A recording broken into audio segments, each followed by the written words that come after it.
कुत्ते को छू सकते हैं, वो आपका मुंह चाट सकता है, लेकिन दलित का अगर साया आपके ऊपर पड़ गया तो आप अपवित्र हो जाते हैं। स्टालिन जी का बेटा है वहाँ मंत्री उदय निधि, 10 करोड़ रुपया देंगे उसका सर काट दीजिए। ये सनातन धर्म है और उस पर कोई कार्रवाई नहीं होती। किसी तरह से राज जो है करना चाहते हैं और यही जो है इसी मकसद से अमित शाह जी भी बिहार में आ रहे हैं।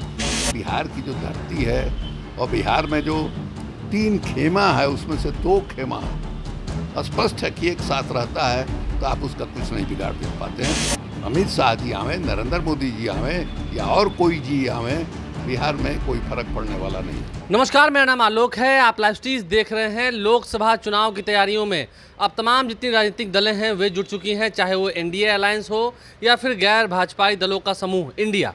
अब अमित शाह केंद्रीय गृह मंत्री आज फिर बिहार आ रहे हैं। देखिए, ऐसे तो वो कई बार बिहार आ चुके हैं, कई ज़िलों में वो रैलियां कर चुके हैं। आज झंझारपुर में उनकी रैली होनी है। अमित शाह के बिहार आने के बाद बीजेपी के कार्यकर्ताओं नेताओं में कितना जोश आएगा ये तो देखने वाली बात होगी, लेकिन अमित शाह आएंगे तो पलटवार तो करेंगे। हमारे साथ शिवानंद तिवारी आरजेडी के राष्ट्रीय उपाध्यक्ष मौजूद हैं। अमित शाह बिहार आ रहे हैं, चुनावी प्रचार अब शुरू हो चुका है। बिल्कुल बजा नहीं है, लेकिन एक तरह से शंखनाद तो हो ही चुका है। नहीं, इसमें कहाँ संदेह है। चुनाव की तैयारी पूरे देश में शुरू हो गई है, लोकसभा के चुनाव की तैयारी, और अभी जो भी नेता यात्रा कर रहा है उसके सामने लक्ष्य जो है वही लोकसभा का चुनाव है।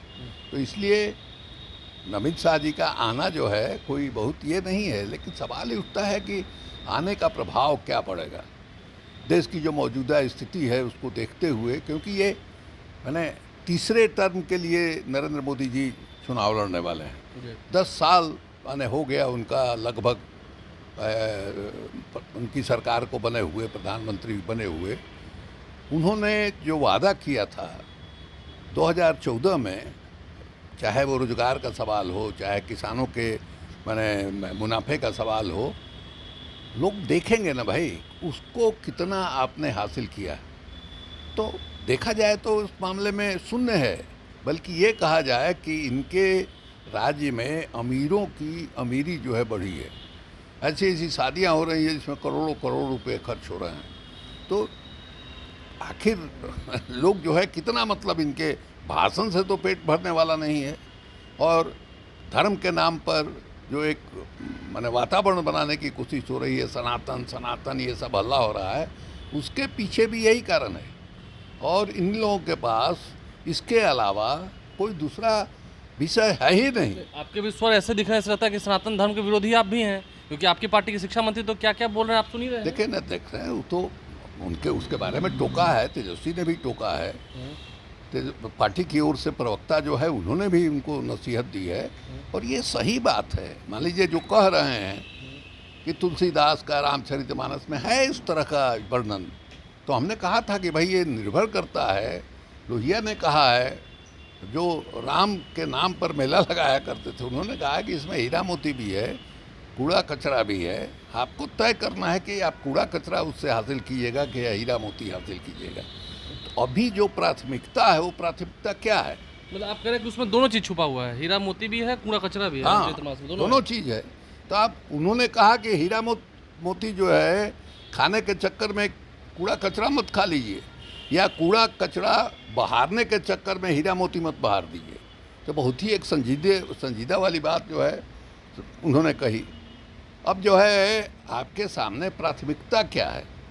तो प्राथमिकता तो अभी माना जाएगा कि मोदी सरकार है, जिसके बारे में सब लोग देख रहे हैं कि संविधान की धज्जी जो है उड़ा रही है, धर्म के नाम पर नफरत जो है समाज में फैलाया जा रहा है। सरकार जो है देश को समझ नहीं रही है। मणिपुर में आग लगा हुआ है, कश्मीर में क्या हालत हो गई है, लोग मारे जा रहे हैं, सीनियर अफसर मारे जा रहे हैं। तो इस सरकार जो है बिल्कुल असफल सरकार है। भाषण के अलावा कुछ है ही नहीं, धर्म के नाम पर नफरत फैलाने के अलावा कुछ है ही नहीं। और जो चंद्रशेखर बोल रहे हैं कि उसमें जात की बात है, तो उसका भी जवाब तो संविधान में ही छिपा हुआ है। संविधान जो है मैंने सबको बराबरी का अधिकार देता है, जिसके बारे में तुलसीदास जी जो राय रख रहे हैं उससे विपरीत, और जिसको लेकर के चंद्रशेखर जी को विरोध है, वो तो संविधान में ही निहित है। संविधान जो है तुलसीदास की बात को नहीं मान रही है। उसके विपरीत उलट कर रही है कि नहीं साहब सब लोग बराबर हैं, चाहे वो पिछड़े हैं, अगड़े हैं, दलित हों, मुसलमान हो, सब के सब लोग जो है बराबर है। तो इसलिए वो जो बोल रहे हैं उसके बारे में तेजस्वी ने ठीक ही कहा कि अभी प्राथमिकता है कि किस तरह से उन ताकतों को हराया जाए जो संविधान को और लोकतंत्र को ख़त्म कर रही हैं। और आपको लगता है कि अमित शाह के आने के बाद से जिस तरह से बीजेपी नेता कह रहे हैं, इस कोई पहली दफ़ा नहीं ना आ रहे हैं। आप याद कीजिए 2015 की बात। 2015 में नीतीश कुमार जो है एनडीए छोड़ करके बाहर आ गए थे और लालू यादव के साथ उन्होंने हाथ मिलाया था, गठबंधन किया था।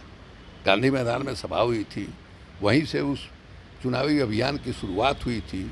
हमको याद है कि अभी भी सोनिया गांधी वहाँ आई थी और जो क्रम बना था वक्ताओं का, उस क्रम में सोनिया गांधी पहले बोली, उसके बाद नीतीश कुमार बोले और अंतिम वक्ता के रूप में लालू यादव का भाषण हुआ था। और उसी समय जो है क्या नाम है, आरक्षण को लेकर के मोहन भागवत जी का बयान आया था। तो लालू यादव का जो भाषण हुआ उसने चुनाव का एजेंडा तय कर दिया था। और उस चुनाव में नरेंद्र मोदी और अमित शाह गली गली में धूल फांकना जिसको कहा जाता है बिहार में, उन लोगों ने धूल फांका। यह भी याद है कि आरा के सभा से उनके अभियान की शुरुआत हुई थी और उसमें बिहार का बोली लगा रहे थे, कितना दे दें, 50 लाख दे दें, 75,000 करोड़ दे दें, 1 लाख, 1.25 लाख करोड़ दे दें, तो 1.25 लाख करोड़ दे दिया। कहाँ है 1.25 लाख करोड़? और ये देखिएगा अभी जहाँ जहाँ जा रहे हैं वहाँ वहाँ इसी तरह की बात बोल रहे हैं। तो जनता को ठगने के अलावा कोई काम तो इन लोगों ने किया नहीं। सनातन धर्म की बात करते हैं, सनातन धर्म क्या है भाई? जो भारतीय समाज है उसको, जो हिंदू समाज है खास करके, उसमें जो गैर बराबरी है, विसंगति है, उसके चलते हजारों वर्षों से जो शूद्र हैं, दलित हैं, उनकी क्या स्थिति बनी हुई है भाई? दलित को आप कुत्ते को छू सकते हैं, वो आपका मुंह चाट सकता है, लेकिन दलित का अगर साया आपके ऊपर पड़ गया तो आप अपवित्र हो जाते हैं। कितना अमानवीय ढंग से जीवन जीने के लिए ये जो तथाकथित धर्म है हमारा, उसने मजबूर किया है। शूद्रों की क्या स्थिति रही है? आप क्या मदद किया है हिंदुत्व ने, या जिसको कह रहे हैं सनातन धर्म ने क्या मदद किया है? क्या मदद किया है यादवों को? क्या मदद किया है जो छोटी छोटी जातियां हैं जिनके हाथ में हुनर था? उन्हीं लोगों ने सारा जो सुख सुविधा है उसका तो उत्पादन उन्हीं के जरिए हो रहा है और उसमें हिंदुत्व की कोई भूमिका नहीं है। लेकिन दूसरी ओर देखिए कि जो भूमिका होनी चाहिए थी हिंदुत्व की, वो भूमिका निभा पाए। क्षत्रियों को दिया गया अधिकार कि यही राज करेंगे और राज पर कोई हमला होगा तो यही डिफेंड करेंगे। 17 बार गजनी जो है इस देश पर आया, हमला किया, और हर साल रूटीन बना हुआ था, हमारे धार्मिक स्थलों को तोड़ रहा था। कहाँ थे भाई राज की रक्षा करने वाले और राज करने वाले? कहाँ थे पंडित जी कि भाई ज्ञान दें कि भाई एक मोर्चा बनना चाहिए, गठबंधन बनना चाहिए इनको रोकने के लिए? और एक नहीं, कितने लोग आए, तैमूर लंग आया, कौन कौन लोग आए, और किस ढंग से जो आया उसी ने हमको गुलाम बनाया, हमको पस्त किया। तो ये क्यों हुआ ऐसा? इसलिए कि 3/4 आबादी को आपने शिक्षा से, ज्ञान से, राजकाज के काम से आपने वंचित रखा। ये तो भारतीय संविधान है और हम मानते हैं कि आज़ादी का जो संघर्ष था हमारा, वही स्वर्णिम काल था हमारे देश का। एक से एक लोग पैदा हुए और उन लोगों ने उनके सामने चुनौती थी। इंग्लैंड के लोग, अंग्रेज लोग, गोरे लोग, वो कहते थे कि ज्ञान के अधिकारी हम ही हैं, यहाँ तो अंधकार है। इन लोगों ने चुनौती दिया कि नहीं साहब, ज्ञान हमारे पास भी है, और एक से एक लोग पैदा हुए। और उन लोगों ने महसूस किया कि ये जो वर्ण व्यवस्था है, ये वर्ण व्यवस्था देश के लिए खतरनाक है, देश को आगे बढ़ने से रोक रहा है, इसलिए सबको बराबरी का अधिकार दिया। तो एक नरेंद्र मोदी जी 2019 में जब प्रधानमंत्री बने थे और संविधान दिवस मनाया जा रहा था, उस समय सेंट्रल हॉल में संविधान की किताब पर सर रख के इन्होंने कहा कि यही सबसे बड़ा धर्म है, यही हमारी किताब है, और उसी की रक्षा का शपथ खा करके प्रधानमंत्री वो बने। आज क्या हालत है भाई? वो संविधान की रक्षा की बात नहीं कर रहे हैं, वो सनातन धर्म की रक्षा की बात कर रहे हैं।